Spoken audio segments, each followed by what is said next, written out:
Well, guys, now that the November events are over, it's time for the 2022 MTWS season recap of the November events as we take a look at the current stances. This will probably be the last recap video, as the next time will be the end of the season. By then, everything will have already been probably said. So anyways, currently in the regular season stands, Outlaw took over Mad Dog's spot by just 25 points, as Mad Dog's second with 1,675 points.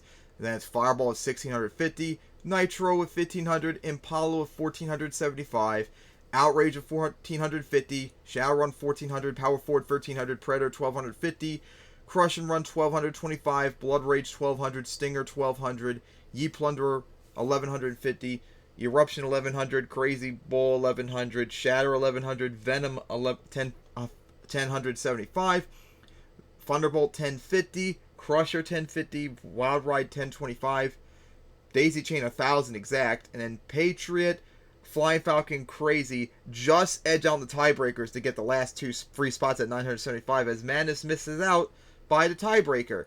AC after that, Damage Control of 950, Destroyer 925, Monster Razor 900, Crasher 875, Bling 875, Bone Crusher 875, Night Stalker 850, Polar Storm 850, Locomotion 850, Topsy Turvy 825, Flying Falcon 800, Prowler 775, War Machine 775, and Total Chaos 725, and finally Reckless Tent last place with 600 points.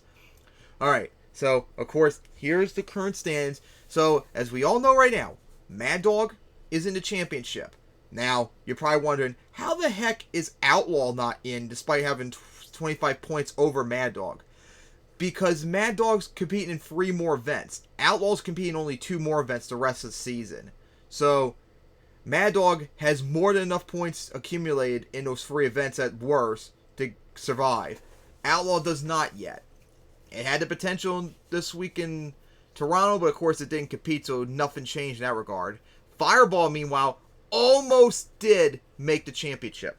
If it did better, if it did a little bit better, it might have had enough, but unfortunately, it did not, as it's still not qualified yet. Impala, though, has got themselves in contention now to make a spot, as Nitro has not, as I believe Impala still had 3 more events to go to accumulate more points, whereas Nitro only had 2, so that's why Impala is in contention, whereas Nitro is not, even though Nitro has more points. So, of course, for Outlaw, Fireball, and Impala to make it in, they just gotta do good the next week they compete and hope Patriot, Flying Falcon, Crazy, and Eruption, and also Damage Control possibly, shit the bed so hard that they can't recover. That's what happened with Mad Dog. That would have happened for Fireball and maybe Outlaw if everything went right today in Toronto. And thanks to Impala having the perfect score of 300 points, they've got now in contention, so now next week in Braun by Vester, they could probably do it. And then who knows, maybe Nitro, Outrage, and Shadowrun could be in the mix too. Because we're down to the final week, so we're going to start seeing soon a lot of these trucks finally clinch a spot, as no one's been eliminated yet. As Reckless Tent is getting there, but remember, Reckless Tent is competing in 4 of the 5 events coming up, so it has more than enough time to all of a sudden out of nowhere explode on the scene, get a perfect score, and all of a sudden be in the championship. So, not out of the woods yet. Remember, first it was just Mad Dog qualified. Then all of a sudden it was Outlaw in contention. Then it was Fireball in contention. Now Impala's in the contention. Like I said, next week we might have 3 trucks all of a sudden be in contention. And might start seeing trucks be eliminated. So yeah, that's how it is for that regard. As we're down to the final 5 events. As you see, Braun by Vessel December 4th, Indianapolis December 11th, New Orleans December 18th, Baltimore and San Diego both on Christmas Day to wrap up the season. And of course, I don't know if I mentioned this yet, but when it comes to the Runners-Up Cup, the track is finished, and for the 2022 championship, I've pretty much finished racing earlier, so now I'm going to begin work on freestyle hopefully soon, and if it goes exactly how I planned, oh boy, this freestyle track is going to be crazy. But the first big thing I'm going to have to work on is getting what I have planned working before I can know for sure if it's going to work or not. But hopefully it would, because that's a big plan. So anyways, as we see, current point stands right now, even though Outlaw has a lead, since Mad Dog has 3 more events it competes in, I think Mad Dog right now is still very likely to clinch the championship, the points championship, as Outlaw is not going to keep it for long. Fireball has the most wins, and Crush Run has second most wins in racing.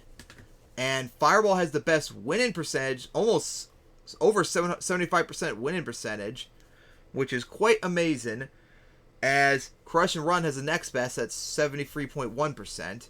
The most freestyle points scored looks like Shadowrun at 285. Yeah, that's it. And 272. Looks like Shadowrun number 1 points scored and Outlaw is second. Not that far away before we start getting trucks getting 300 points this season, which is going to be wild. So, yeah. Congratulations, course, on Impala getting the 300 points in Toronto. That's going to help it get in contention. And as the weeks go on, we're going to hopefully start seeing trucks finally clinch. After, like, 3 events straight of not clinching, maybe Braun Fest will finally be the one where Outlaw, Fireball, Impala make it.